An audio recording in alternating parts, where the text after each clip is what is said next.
Salmo 19, 14. Que as palavras da minha boca e a meditação do meu coração sejam agradáveis a Ti, Senhor, minha rocha e meu resgatador. Pai, obrigado por esta manhã, obrigado, Deus, pela vida de cada pessoa que está aqui, pessoas pelas quais o Senhor Jesus se entregou. Ó Deus, e nós somos gratos a Ti. Pai, da minha parte, para mim é uma honra servir ao Senhor. O Senhor sabe disso. Eu amo servir o Senhor, desde o dia que eu Te conheci. E para mim é uma honra e um grande privilégio. E eu entendo a responsabilidade de estar aqui, falando com a igreja, com as pessoas pelas quais o Senhor pagou um alto preço. Que o Senhor venha, Deus, nos visitar nessa manhã, abrir o nosso entendimento, que a Tua palavra seja liberada e ministrada sobre os nossos corações e que nós possamos, Deus, absorver a mensagem do Teu Espírito nesta manhã e que o Teu poder, ó Deus, acompanhe a mensagem. Poder que traz cura, revelação, novidade de vida, que este poder acompanhe este momento para que haja realmente transformação e mudança de vida, em nome de Jesus. Amém, irmãos? Então, nós não estamos aqui para fazer uma palestra. Eu não vim aqui para fazer uma palestra, eu vim aqui para liberar uma palavra de Deus sobre a sua vida. E essa palavra de Deus, ela tem poder. Paulo diz, eu não me envergonho do Evangelho, porque ele é o poder de Deus para a transformação de todo aquele que crê. Amém? Então, o poder, a palavra de Deus, ela traz consigo um poder. E se nós estivermos atentos, olhando e prestando atenção àquilo que Deus quer falar ao nosso coração, nós podemos sair daqui transformados com uma semente de Deus, que vai trazer sobre nós uma grande mudança, que vai produzir frutos e frutos para a glória do Deus Todo-Poderoso.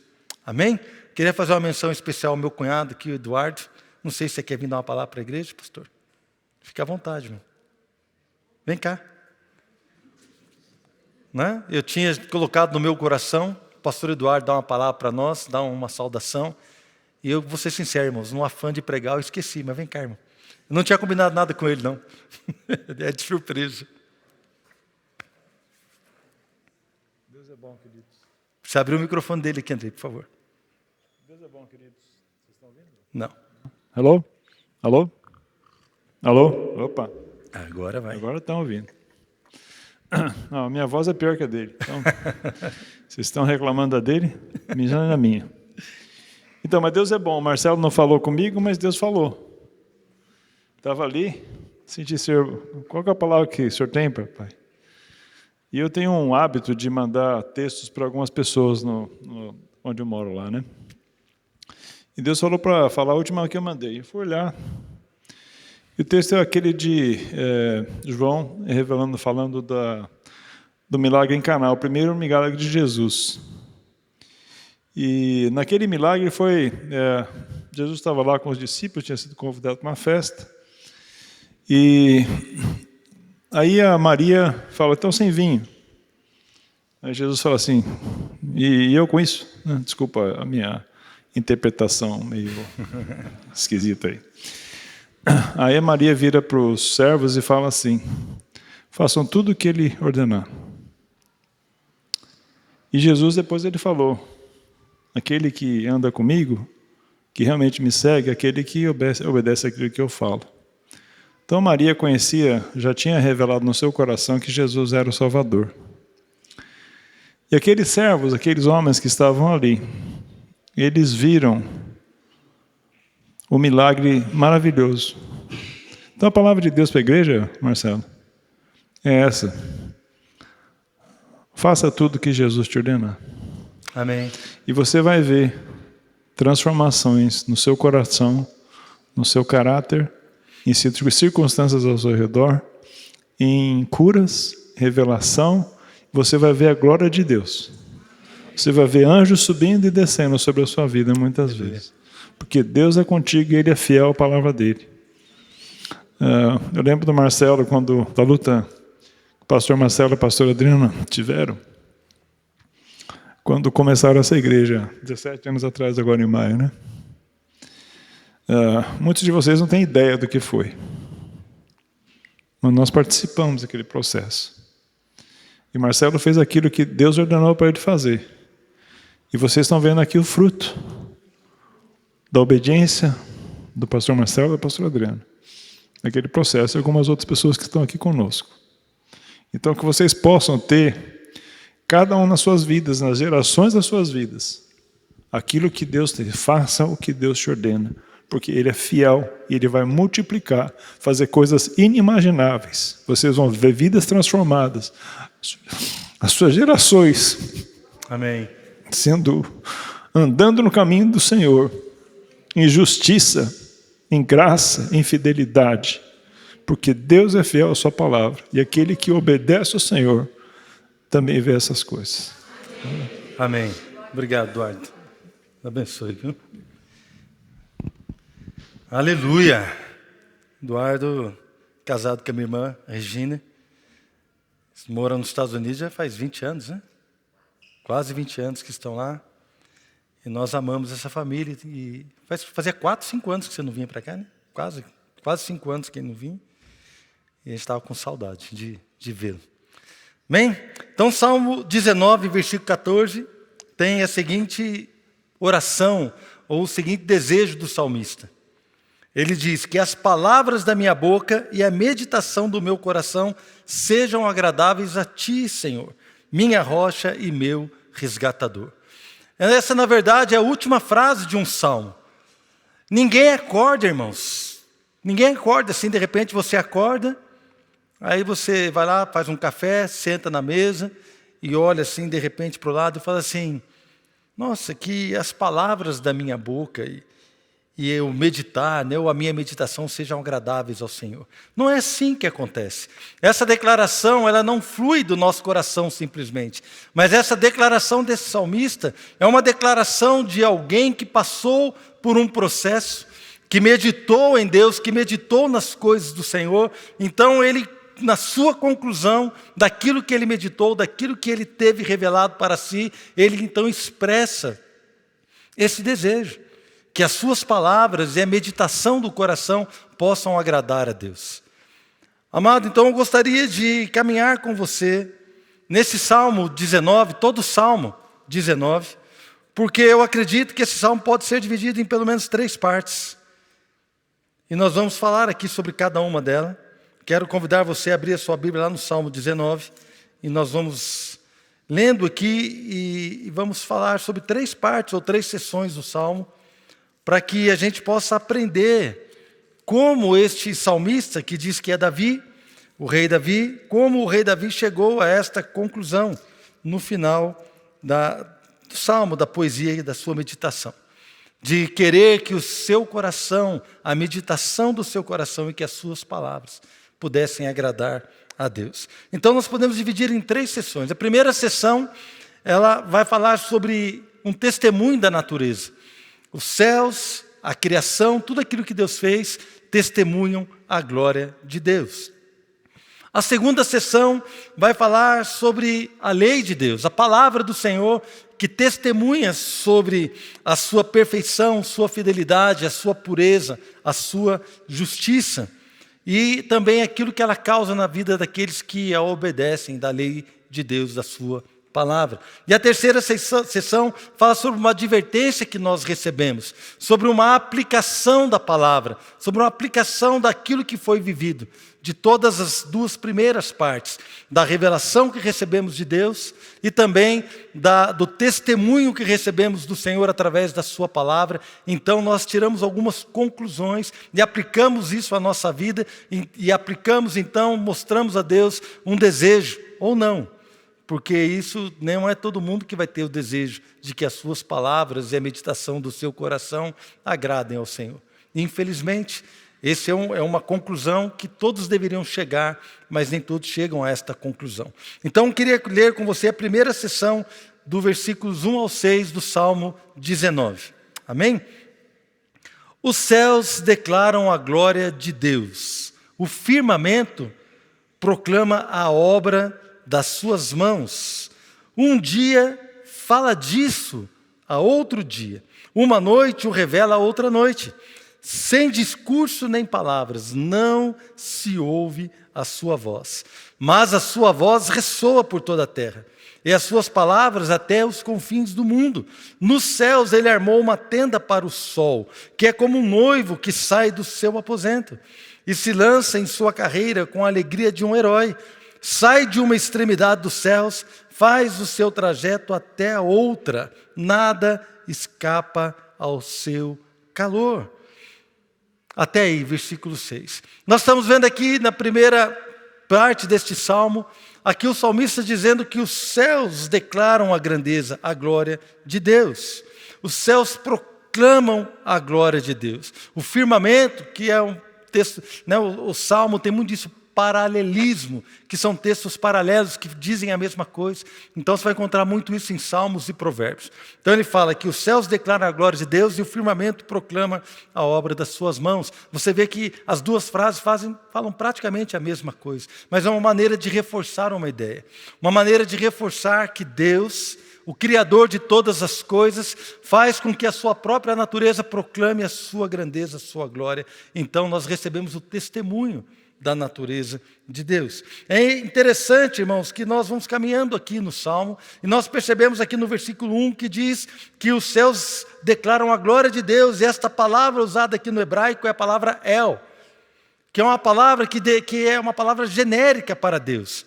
Essa palavra também é usada para deuses, né, que seria no seu plural Elohim, né, que fala sobre falsos deuses até. Então, quando o salmista está dizendo aqui que os céus declaram a glória de Deus, ele está dizendo o testemunho da natureza sobre Deus.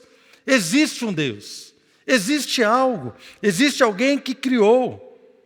Ao contrário de Jeová, que nós vamos ver no versículo 7 ou 8, que Jeová já é um nome que Deus passou para o seu povo. Nós vamos tratar disso aqui mais para frente um pouco. É o nome pessoal do Deus Todo-Poderoso. Mas quando nós vemos aqui essa palavra usada, a palavra El, ela fala sobre Deus, sobre Deus. Então, nós olhamos para o céu e vemos que existe um Deus. Nós olhamos para a natureza, olhamos para a criação e Deus começa a se revelar para nós, para qualquer ser humano, para qualquer pessoa que começa a olhar as coisas, irmãos. É imprescindível, ou é inevitável que todo ser humano um dia olhe para tudo que está acontecendo ao seu redor e fale assim: gente, de onde é que veio tudo isso? De onde é que eu vim? Aquelas questões filosóficas, né? Que nem diz o mineiro, né? Dom que eu vou, pouco eu vou, qual que eu sou, né? Assim que fala, né, gente? É o mineiro. De onde que eu vim? Qual é o propósito da vida? Essas questões todos pensam. E aí nós vemos as mais variadas religiões, todo mundo tentando entender o que é Deus. E nós vemos também aquele que diz que não acredita em Deus, nós somos obra do acaso. De repente aconteceu alguma coisa aí e tudo começou a existir, explodiu um negócio lá, as células foram se juntando, né, juntou os animais, juntou as plantas, as moléculas de água se juntaram e aí começou e foi tudo isso aí. Então somos uma obra simplesmente do acaso. Tem pessoas que chegam a essa conclusão, mas não importa, todos nós vamos tentar chegar a uma conclusão.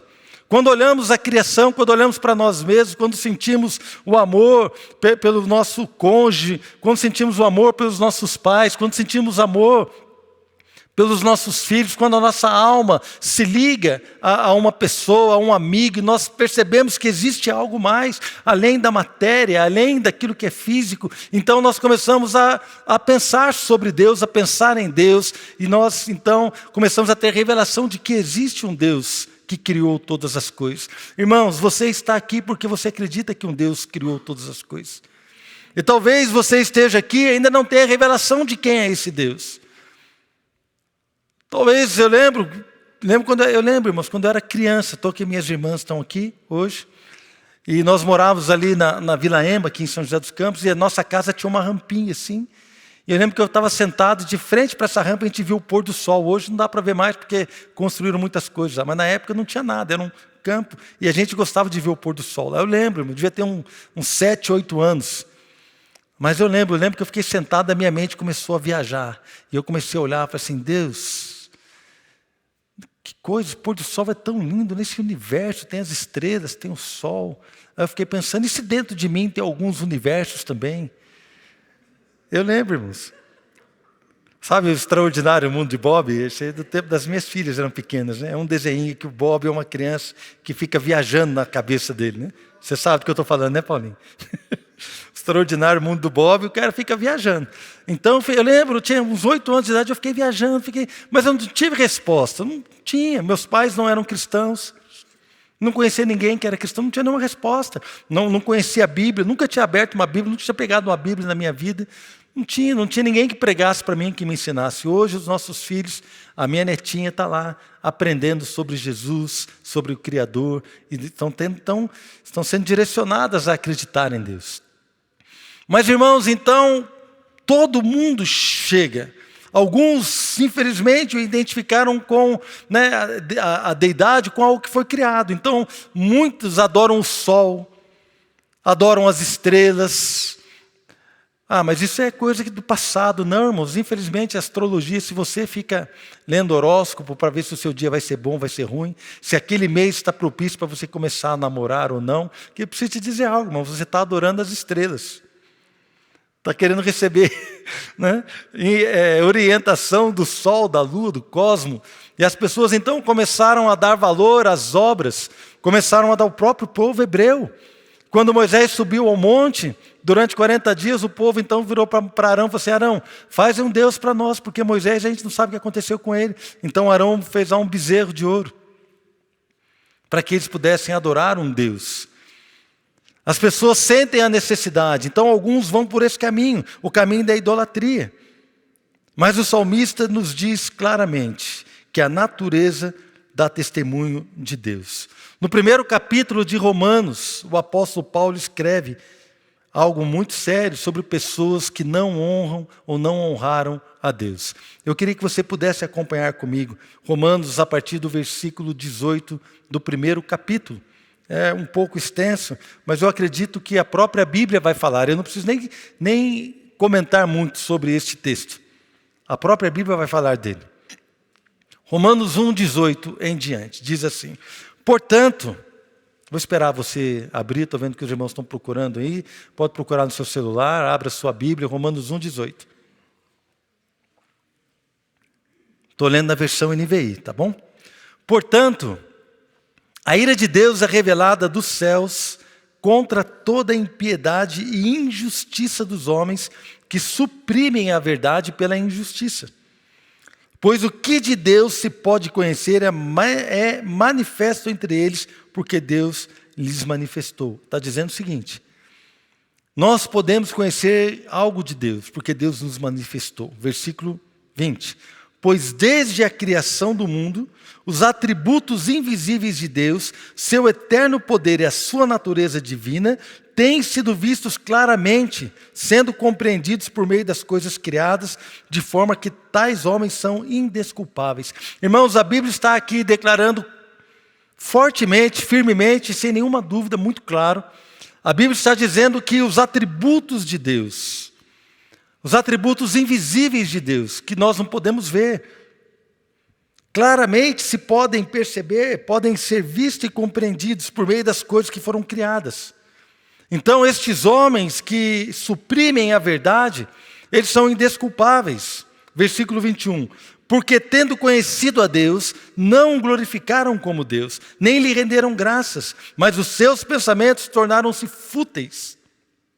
Ou seja, vazios, sem sentido, e o coração insensato deles obscureceu-se. Perderam a clareza, dizendo-se sábios, tornaram-se loucos, e trocaram a glória de Deus imortal por imagens feitas segundo a semelhança do homem mortal, bem como de pássaros, quadrúpedes e répteis. 24. Por isso Deus os entregou à impureza sexual, segundo os desejos pecaminosos do seu coração, para a degradação do seu corpo entre si. Trocaram a verdade de Deus pela mentira, e adoraram e serviram a coisas e seres criados, em lugar do Criador, que é bendito para sempre. Amém. Por causa disso, Deus os entregou a paixões vergonhosas. Até as suas mulheres trocaram suas relações sexuais naturais por outras contrárias à natureza. Da mesma forma, os homens também abandonaram as relações naturais com as mulheres e se inflamaram de paixão uns pelos outros. Começaram a cometer atos indecentes, homens com homens, e receberam em si mesmos o castigo merecido pela sua perversão. Além do mais, visto que desprezaram o conhecimento de Deus, Ele os entregou uma disposição mental reprovável para praticarem o que não deviam. Tornaram-se cheios de toda sorte de injustiça, maldade, ganância e depravação. Estão cheios de inveja, homicídio, rivalidades, engano e malícia. São bisbilhoteiros, caluniadores, inimigos de Deus, insolentes, arrogantes e presunçosos, e inventam maneiras de praticar o mal, desobedecem a seus pais, são insensatos, desleais, sem amor pela família, implacáveis. Eu acho que não precisamos, como se diz, comentar muito o que está escrito. Depois você volta na sua casa e lê com calma. Está bem escrito e bem claro. Essa semana eu li... Eu estou quieto aqui porque eu estou pedindo permissão para o Espírito Santo, se eu posso falar ou não. É um pouco chocante, irmãos. Mas eu vou falar. Essa semana eu li que um homem foi preso, acho que em Brasília, porque violentava a própria mãe no hospital. A mãe com 78 anos. Internada no hospital, com demência. E esse homem ia visitar a mãe e a violentava sexualmente. Ele foi preso. É o que nós acabamos de ler. Crianças sendo maltratadas. Mulheres sendo maltratadas. E tantas coisas, se nós formos ler aqui, irmãos, e falar das notícias, não quero virar aqui o Datena. Né? José Datena, não quero, eu não gosto disso. Mas é importante para que você então entenda o que acontece. Mas eu preciso dizer algo, irmãos. E eu quero que você preste muita atenção. Nós, como igreja, nós somos a igreja do Senhor. Nós precisamos entender algo. Não somos melhores do que essas pessoas. Não somos melhores. Nós não podemos nos colocar num pedestal e começar a apontar o pecado daquele, de um, de outro, daquele. Não é para isso que o Senhor nos chamou. Nós estamos sim enxergando algo, para que nós possamos levar a verdade de um Deus que está pronto para perdoar, de um Deus que está pronto para se revelar a eles, que eles prestem atenção na revelação, através da natureza que seja, através de uma canção. O que importa é o seguinte: Deus deseja se revelar às pessoas. E nós vemos aqui então o apóstolo Paulo lá aos Romanos, dizendo que assim, olha, eles têm conhecimento de Deus, mas eles estão negando a isso. Irmãos, então nós precisamos orar, crer e nos mostrar essas pessoas para que Deus possa se revelar a elas. Talvez a única Bíblia que o seu amigo vai ler é a sua vida. Ele nunca vai abrir uma Bíblia, mas a sua vida vai pregar para ele. Talvez ele já esteja preocupado, realmente, será que tem alguma coisa? Ele já está percebendo o mundo espiritual, a opressão, a tristeza, está percebendo a criação, está percebendo que algo acontece, e ele talvez esteja olhando para a sua vida e vendo que você é alguém diferente, vendo que você tem uma fé diferente, vendo que você tem uma alegria diferente. Então, Deus já está trabalhando nas pessoas, o próprio céu está pregando a cada manhã que há um Deus criador. O fato do sol sair do Oriente e vir se pôr no Ocidente, irmãos, revela que há um Deus criador. Então nós olhamos para isso e como então nós podemos crer que Deus pode se manifestar a nós ou através de nós. Não somos melhores do que essas pessoas, mas a misericórdia do Senhor nos alcançou. E se Deus perdoou a mim, irmãos, Deus perdoou a você, Ele pode perdoar qualquer pessoa. É isso que Paulo fala. Que ele era um exemplo porque ele matou a igreja, perseguiu a igreja, mas a misericórdia de Deus, a graça de Deus se tornou abundante onde abundou o pecado. Ei, irmãos, o mundo está cheio de maldição. Eu e você carregamos uma palavra de bênção, eu e você carregamos uma palavra de libertação, eu e você carregamos a palavra da verdade. Nós temos em nós o testemunho de que há um Deus misericordioso, pronto para perdoar, pronto para revelar o seu amor a todo aquele que crer. Eis que Deus amou o mundo de tal maneira que deu o seu Filho para que todo aquele que nele crê não pereça, mas tenha a vida eterna.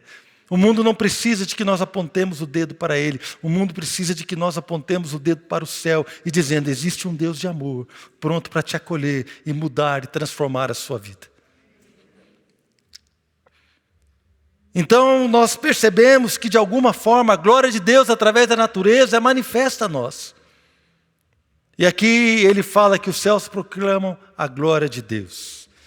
Na segunda seção, dos versículos 7 até o versículo 10, aqui nós vamos ver a lei testemunhando a perfeição, a fidelidade, a justiça e outros atributos do Senhor. Vamos ver a partir do versículo 7 do Salmo 19. Salmo 19, versículo 7. A lei do Senhor é perfeita e revigora a alma. Os testemunhos do Senhor são dignos de confiança e tornam sábios os inexperientes. Os preceitos do Senhor são justos e dão alegria ao coração. Os mandamentos do Senhor são límpidos e trazem luz aos olhos. Verso 9: o temor do Senhor é puro e dura para sempre. As ordenanças do Senhor são verdadeiras, são todas elas justas. Verso 10: são mais desejáveis do que o ouro, do que muito ouro puro. São mais doces do que o mel, do que as gotas do favo. Então aqui o versículo 7, a palavra Senhor é uma transliteração, uma tradução de Jeová ou Javé, que na verdade ninguém sabe direito qual é o nome de Deus. Nós sabemos que é um tetagrama, que a gente sabe disso, que, se não me engano, é YHTW, alguma coisa assim. Fala aí, irmão. YHWH, muito obrigado. Você não coloquei aqui, eu agora estou... Não vou tentar de cabeça lembrar, não. Então, é uma transliteração, porque no hebraico não existe as vogais. Não existe. Então, a tradução brasileira chama de Jeová, outras traduções chamam de Javé, e por aí em diante não importa. O importante é que esse nome significa eu sou o que sou, ou eu serei o que serei. E é interessante nós entendermos que quando o salmista ele começa a tratar que a lei do Senhor, aí ele muda um pouco o foco. Na primeira sessão ele fala sobre Deus de uma forma genérica. Olha, existe um Deus. Na segunda sessão ele já fala que a lei de Jeová é perfeita. Então ele já está falando de um Deus íntimo, de um Deus que se revelou. Irmãos, não sei se você sabe, mas Abraão, Isaac e Jacó não conheceram a Deus pelo seu nome. Lá em Êxodo, capítulo 6, verso 2, tem ali Deus falando com Moisés. Disse Deus ainda a Moisés: eu sou o Senhor. Aparecia a Abraão, a Isaac e a Jacó como Deus Todo-Poderoso, mas pelo meu nome, o Senhor, não me revelei a eles. Abraão, Isaac e Jacó não teve revelação do nome de Deus, do Senhor. Mas aqui Deus então estava se revelando a um povo com o qual fez uma aliança, a aliança da lei. Então a lei do Senhor é o que o salmista está dizendo, está falando a um povo que tem uma aliança com Deus. E no Novo Testamento nós somos este povo que temos uma aliança com Deus através do sangue de Jesus. E então ele continua dizendo que esta lei testemunha sobre Deus, sobre o Deus Todo-Poderoso, o Deus que tem uma aliança conosco. Versículo 7 diz que a lei é perfeita, esta lei revigora a alma. Os testemunhos são dignos de confiança e tornam sábios os inexperientes. No versículo 8 diz que os preceitos, as ordenanças, os mandamentos são justos, dão alegria ao coração, são límpidos e trazem luz aos olhos.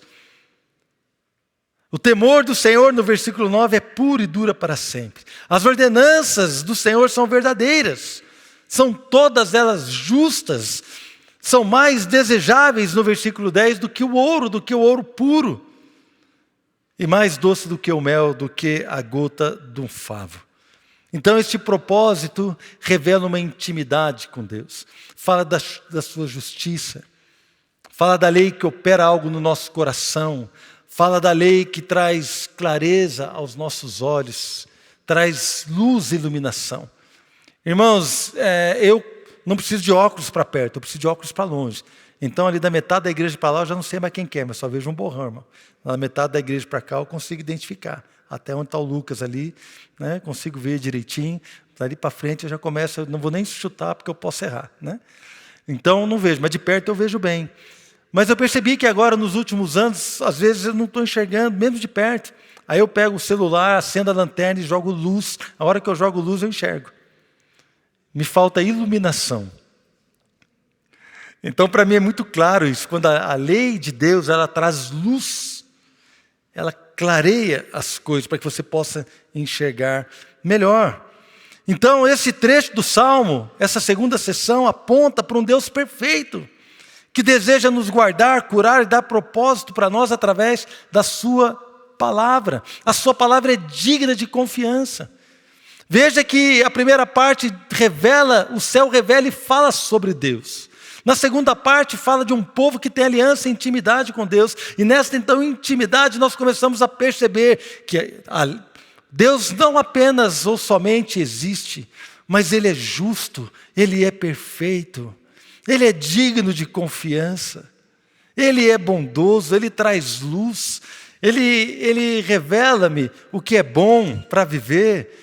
Esse Deus é tremendo e maravilhoso. Então a intimidade é uma revelação, querido, um segundo degrau de revelação. Nós então estamos caminhando com Deus, estamos percebendo quem Ele é, porque a sua palavra dá testemunho de quem Deus é. A natureza fala que existe um Deus, e ainda que mostre os seus atributos invisíveis, talvez ela só revela que há um Deus poderoso, criador. Mas quando nós vamos para a lei do Senhor, Ele revela essas coisas. Então o Senhor revelou para nós um novo tempo, uma nova lei, a lei, né, a nova aliança, a lei do amor, que é a intimidade, a aliança, o pacto, o testamento que temos hoje com Cristo Jesus, nosso Senhor. A Bíblia nos revela então que o fim da lei é Cristo. Lá em Romanos capítulo 10. Mas, irmãos, o que nós queremos aqui não é apenas falar sobre a lei do Senhor, mas falar sobre o coração do salmista, que amava essa lei. Então, cabe para mim uma pergunta, quando eu começo a meditar neste salmo. Qual é a minha relação com a palavra do Senhor? Qual é a sua relação com a palavra de Deus? Qual é a relação da sua vida, do seu coração com a palavra de Deus? Então, eu coloquei aqui algumas perguntas que estão relativizados aos versículos 7 a 10 deste salmo. Você considera a lei do Senhor, a palavra de Deus hoje, perfeita? Você considera a palavra de Deus revigorante? Ela traz vigor e força para você? Você considera a palavra de Deus digna de confiança? Você considera que ela seja capaz de tornar você sábio ou sábia? Você considera a lei de Deus justa? São perguntas importantes, irmãos. A palavra de Deus é justa para você? Ela é capaz de alegrar o teu coração? Você já teve o seu coração revigorado e alegrado lendo a Bíblia? Quando você estava lendo, de repente uma alegria invadiu a sua vida e preencheu a tristeza ou o vazio ou a falta de esperança. A palavra de Deus tem esse poder sobre a sua vida. Qual é a nossa relação com a palavra? Ela é límpida, ela traz luz aos teus olhos. Você considera isso? Você a considera verdadeira? Ela é mais desejável do que o ouro? Irmãos, pensa bem no que eu estou falando. Do que muito ouro puro. A palavra de Deus é mais desejável do que isso.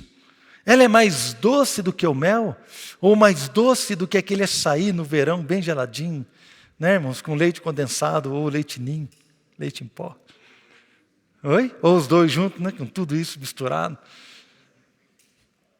Qual é a nossa relação com a palavra de Deus? A Bíblia nos exorta a amar a palavra, a guardar a palavra. E a palavra mesmo está cheia de testemunhos que amam, de pessoas que amam a palavra. Se você for ler o Salmo 119, é um salmo, irmãos, com 176 versículos, se não me engano, todos eles falando sobre a palavra.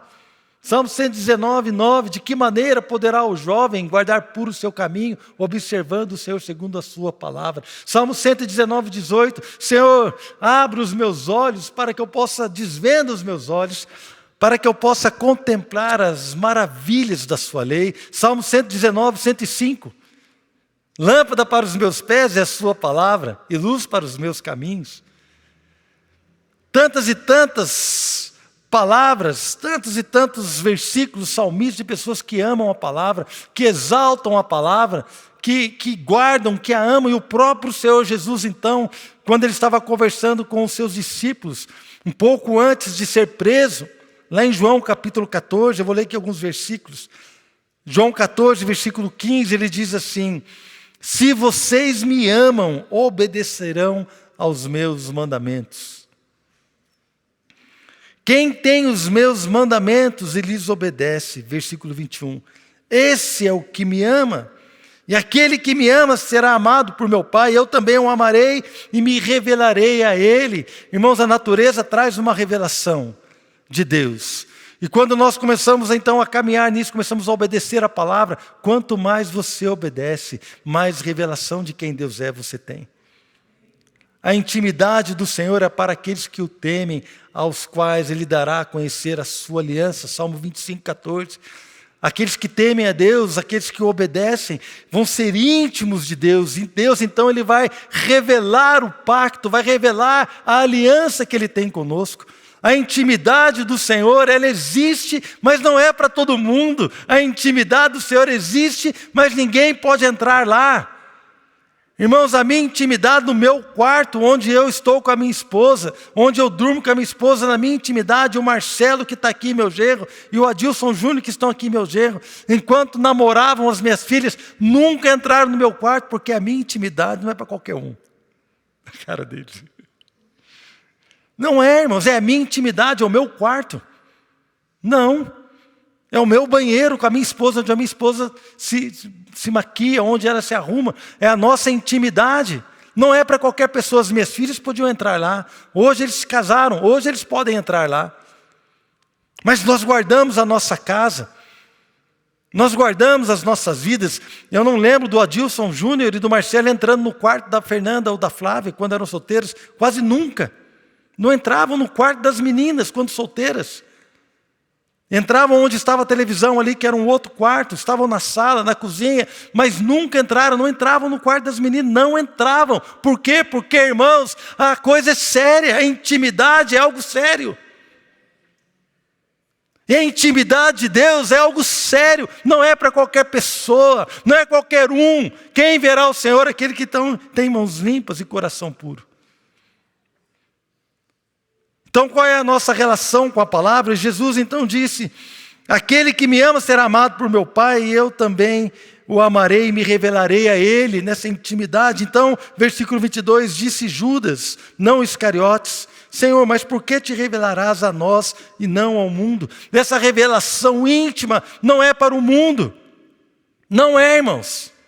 Ela é para a igreja. O mundo, infelizmente, não tem essa revelação íntima que eu e você temos do Senhor. Então nós temos que mostrar para eles que existe um Deus perdoador, e a maneira que eles se arrependerem. Irmãos, veja bem, a pregação do Evangelho não é simplesmente assim: Deus te ama e Deus vai te perdoar. Isso é verdade, mas essa pregação ela está um pouco equivocada, ela está manca. Porque na verdade a pregação do Evangelho é: arrependei-vos e crede no Evangelho para seres curados e salvos. A pregação do Evangelho é a pregação de arrependimento. Não adianta a gente falar para você: olha, vem para cá porque Deus é bom, Deus é maravilhoso, Deus te ama e Deus vai suportar todas as suas falhas. Irmãos, não é assim que funciona. Deus é santo, santo. E nós precisamos então nos arrepender, mas veja, eu estou dizendo isso, não é apontando o dedo, como eu disse para você, nós não somos melhores igreja do Senhor, nós não somos melhores do que ninguém, simplesmente a graça nos alcançou, e quando essa graça nos alcançou, nós fomos perdoados, fomos lavados, fomos remidos, e não fomos colocados no lugar de alguém que lavado fica olhando o outro que está sujo, não, nós fomos colocados ao lado do Senhor, e dizendo, uma palavra de reconciliação, há uma palavra de perdão, arrependei-vos e crede no Evangelho, porque o nosso Deus é misericordioso, perdoador, Ele ama e Ele vai curar e transformar a sua vida.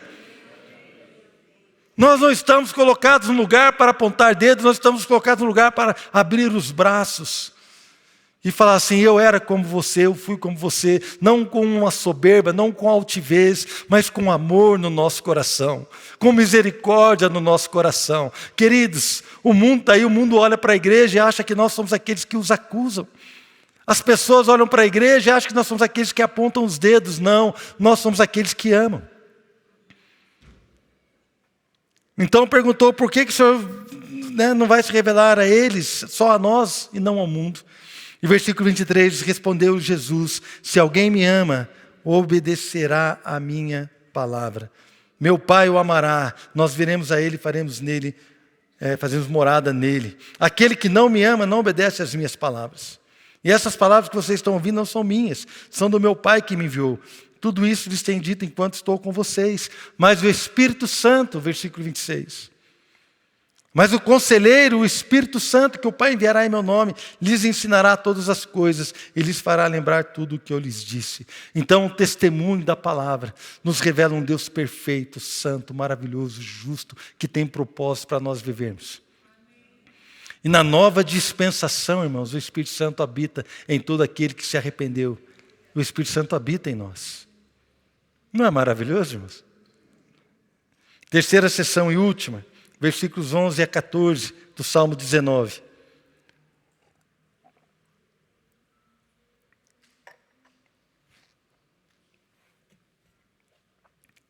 Glória a Deus, aleluia. Versículo 11. Por elas o teu servo é advertido. A grande recompensa em obedecer-lhes, os seus mandamentos. Quem pode discernir os próprios erros, absolve-me dos que desconheço. Também guarde o teu servo dos pecados intencionais, que eles não me dominem. Então serei íntegro e inocente de grande transgressão. Que as palavras da minha boca e a meditação do meu coração sejam agradáveis a ti, Senhor, minha rocha e meu resgatador. Então, o versículo 11 a 14... fala de uma aplicação pessoal, de uma advertência que nós recebemos e uma conclusão a qual nós podemos chegar. E algo chamou demais a minha atenção, irmãos, que eu percebo aqui no salmista uma preocupação quando ele tem revelação de quem Deus é, de que existe um Deus, de que esse Deus tem uma aliança conosco, e a perfeição, pureza, justiça de Deus. Então ele apresenta uma preocupação, que está no versículo 12. Quem pode discernir os próprios erros? Absolve-me dos que desconheço. Ele está pedindo absolvição. Nós, irmãos, nós acostumamos com o perdão dos nossos pecados. E nós não valorizamos isso. Estou errado? Quem é que hoje amanheceu e agradeceu a Deus porque Deus perdoou os seus pecados, lavou a sua vida? É raro, irmãos. Muitas vezes a gente agradece a Deus, honra o Senhor, mas é algo que precisa estar muito claro no nosso coração. Que Ele está nos absolvendo. A preocupação aqui do salmista por absolvição. Então nós podemos glorificar a Deus pela vida de Jesus que morreu a nossa morte. Que perdoou o nosso pecado, irmãos.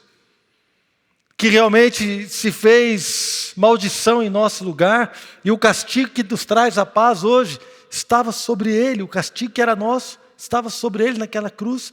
Nós então podemos ter intimidade com Deus, entrar pelo novo e vivo caminho até a presença do Senhor por causa de Jesus. Mas diante dessa realidade de que há um Deus Criador, de que Ele vai julgar todas as pessoas, haverá um juízo, e a revelação da sua palavra, da sua justiça, da sua intimidade, diante dessa realidade nós precisamos apresentar temor de Deus. Então lá em 1 Pedro capítulo 1, versículo 17, 1 Pedro 1, 17, aqui eu já li um texto do apóstolo Paulo, quero ler um texto, do apóstolo Pedro, já li um texto do apóstolo João, quero ler um texto de Pedro agora, 1 Pedro 1, 17. Uma vez que vocês chamam Pai aquele que julga imparcialmente as obras de cada um, portem-se com temor durante a jornada terrena de vocês. Precisa haver temor na nossa vida, irmãos. Temor de Deus. Pois vocês sabem que não foi por meio de coisas perecíveis, como prata ou ouro, que vocês foram redimidos da sua maneira vazia de viver, transmitida por seus antepassados, mas pelo precioso sangue de Cristo, como de um cordeiro sem mancha e sem defeito, conhecido antes da criação do mundo, revelado nestes últimos tempos em favor de vocês. Por meio dele vocês creem em Deus, que o ressuscitou dentre os mortos e o glorificou, de modo que a fé e a esperança de vocês estão em Deus. Então, amados, diante da revelação da natureza, de que há um Deus maravilhoso, diante da infalibilidade, da justiça de Deus, diante da sabedoria de Deus, todos testemunhados pela sua palavra, nós precisamos apresentar um temor, um desejo de agradá-lo. E essa é a conclusão que o salmista tem lá no Salmo 19, 14.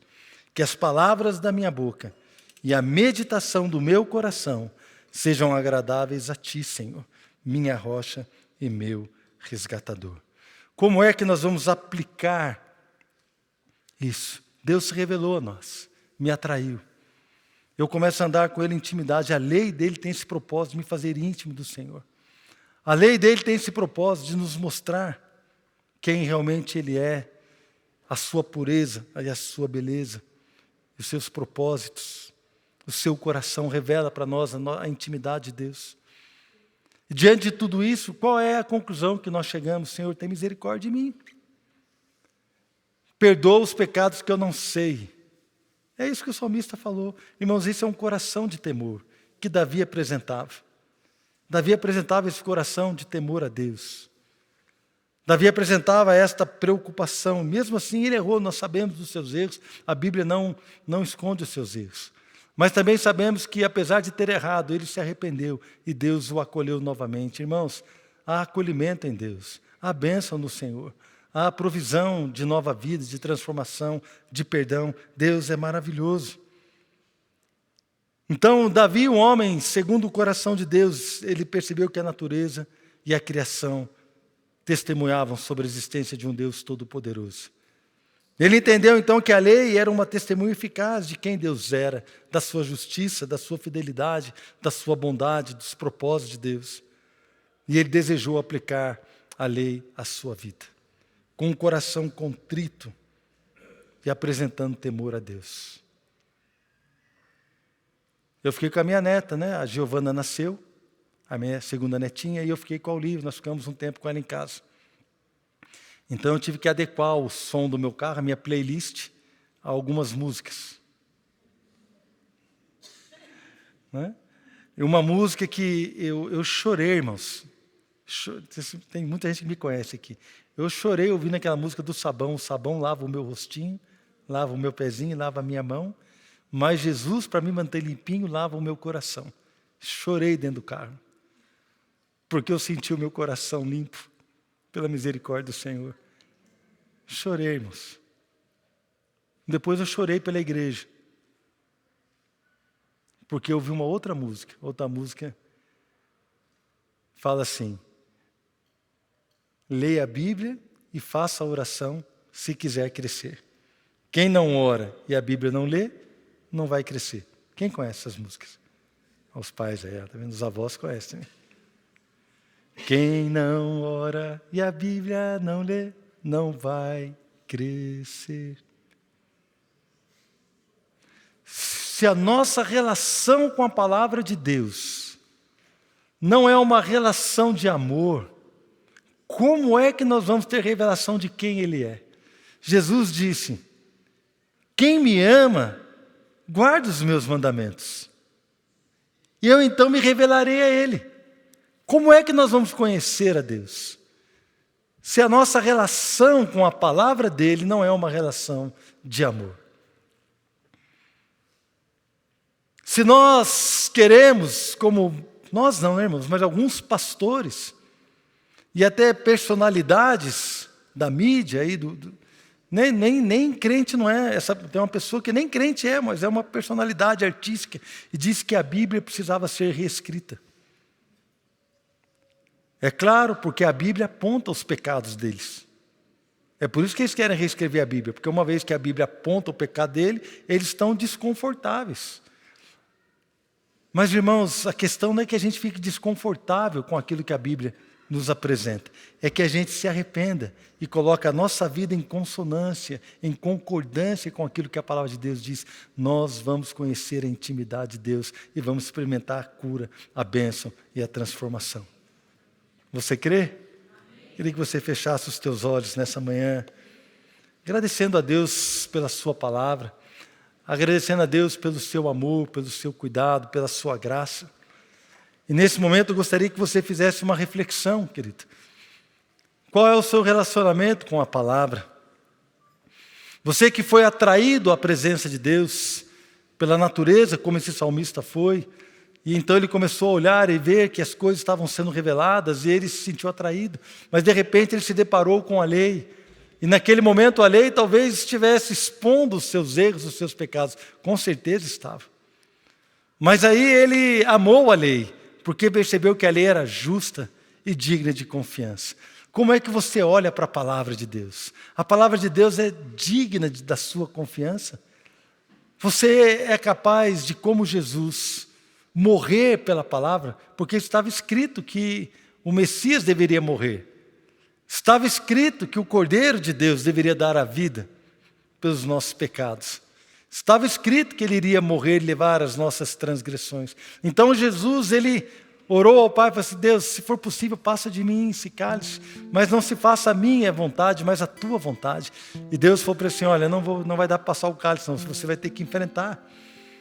Então Jesus, ele foi obediente, diz Paulo quando escreve aos Filipenses, foi obediente até a morte e morte de cruz. A obediência de Jesus o levou à morte. A nossa obediência precisa levar à morte daquilo que causa o pecado em nós. A nossa obediência precisa ser levada a esse entendimento de que, irmãos, aquele que quiser ser discípulo de Jesus precisa negar a si mesmo, tomar a cruz e segui-lo todo dia. Mas, irmãos, é maravilhoso porque há perdão, há bênção. O Evangelho não está aqui simplesmente para apontar o que está errado, não. Está aqui para apontar um caminho novo. Um Deus de graça e amor e misericórdia está aqui para apontar para nós uma vida cheia de propósito, uma vida cheia de alegria, de unção e de intimidade com o Todo-Poderoso. Imagina, querido, o Deus que criou o universo, que criou todas as coisas, quer ter intimidade comigo, Ele quer ter intimidade com você, Ele quer se revelar a você, porque Ele habita no alto e sublime trono, mas Ele também habita com um contrito de coração, com um abatido de espírito, para vivificar o coração abatido, para dar vida à alma que está triste. Ele habita no alto e sublime trono, mas Ele habita com aquele que está contrito. Que Deus é esse? Tremendo e maravilhoso. Que Deus é esse que veio nos servir, como o pastor Fabiano falou durante o louvor, que até hoje intercede por nós, até hoje Ele está intercedendo pela igreja. Ele é Rei, Ele é Senhor, Ele é Deus Todo-Poderoso. Aleluia. Ah, Deus, nós amamos o Senhor. Nós queremos submeter a nossa vida à sua palavra. Querido, peça perdão agora, Deus. Quero dar um tempo para você, enquanto o pastor Fabiano ministra uma canção. Quero dar um tempo para você deixar o Espírito Santo te conduzir por lugares onde você precisa se arrepender. Ou que você então, se está tranquilo e bem com Deus, firme uma aliança com o Senhor de amar a palavra dEle. Deus, eu quero firmar esta aliança de amar a sua palavra. e de ser íntimo do Senhor. Deixa Deus trabalhar no teu coração, em nome de Jesus. Pai, os teus preceitos eu quero aprender. Então dia e noite neles eu meditarei. Agradáveis são os teus decretos sobre mim. És bendito do princípio ao fim. És bendito em princípios e fins. Agradáveis são os teus decretos sobre mim.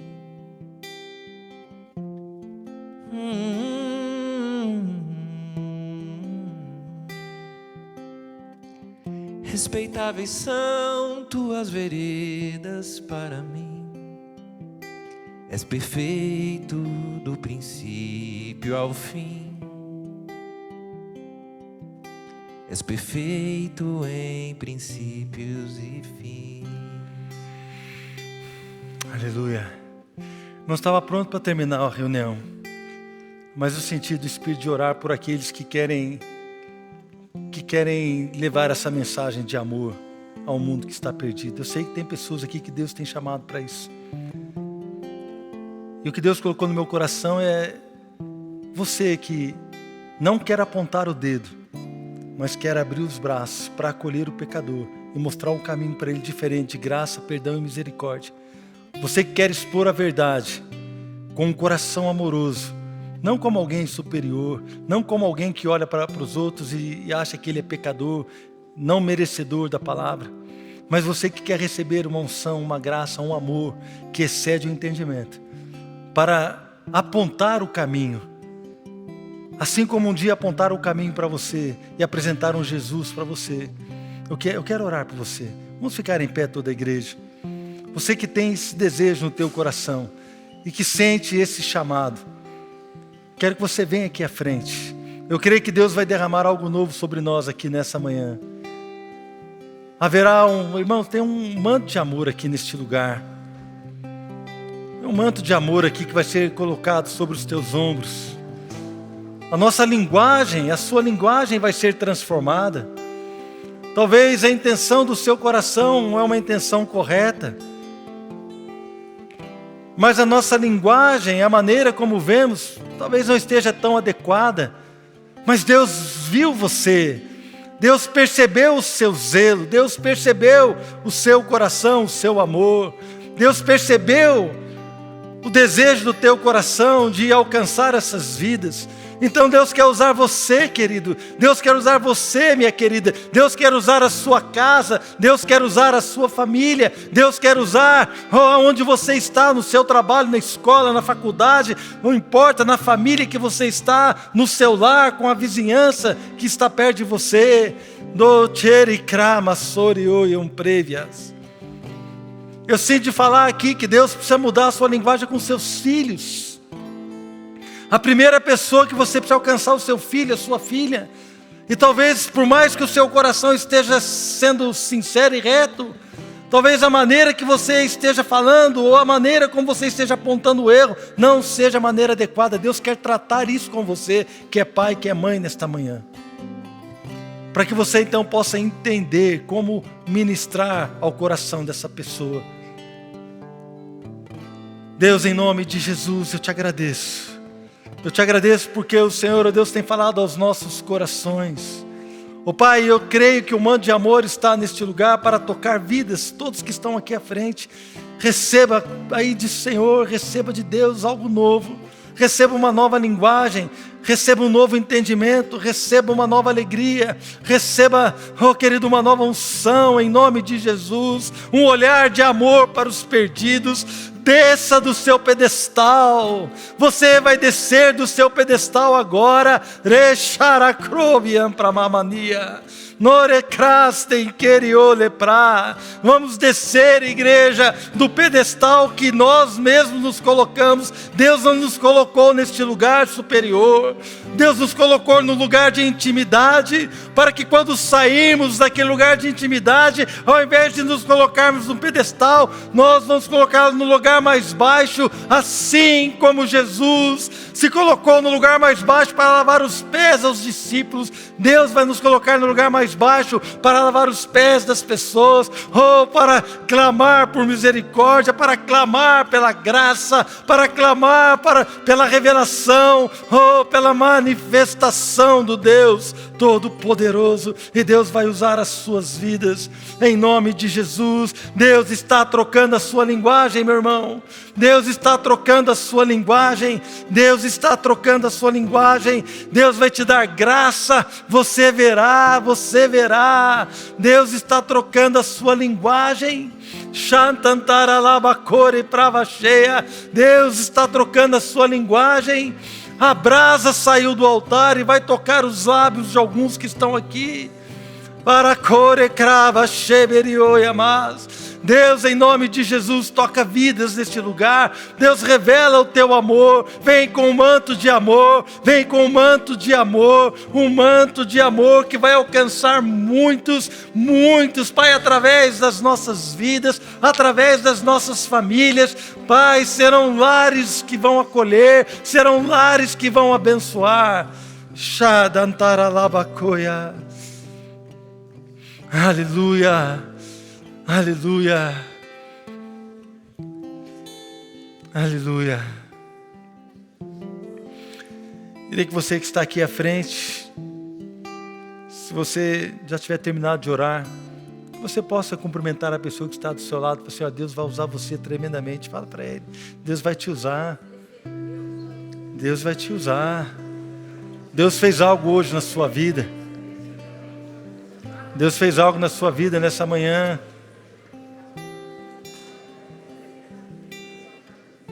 Há perdão no Senhor. Há perdão. Aleluia.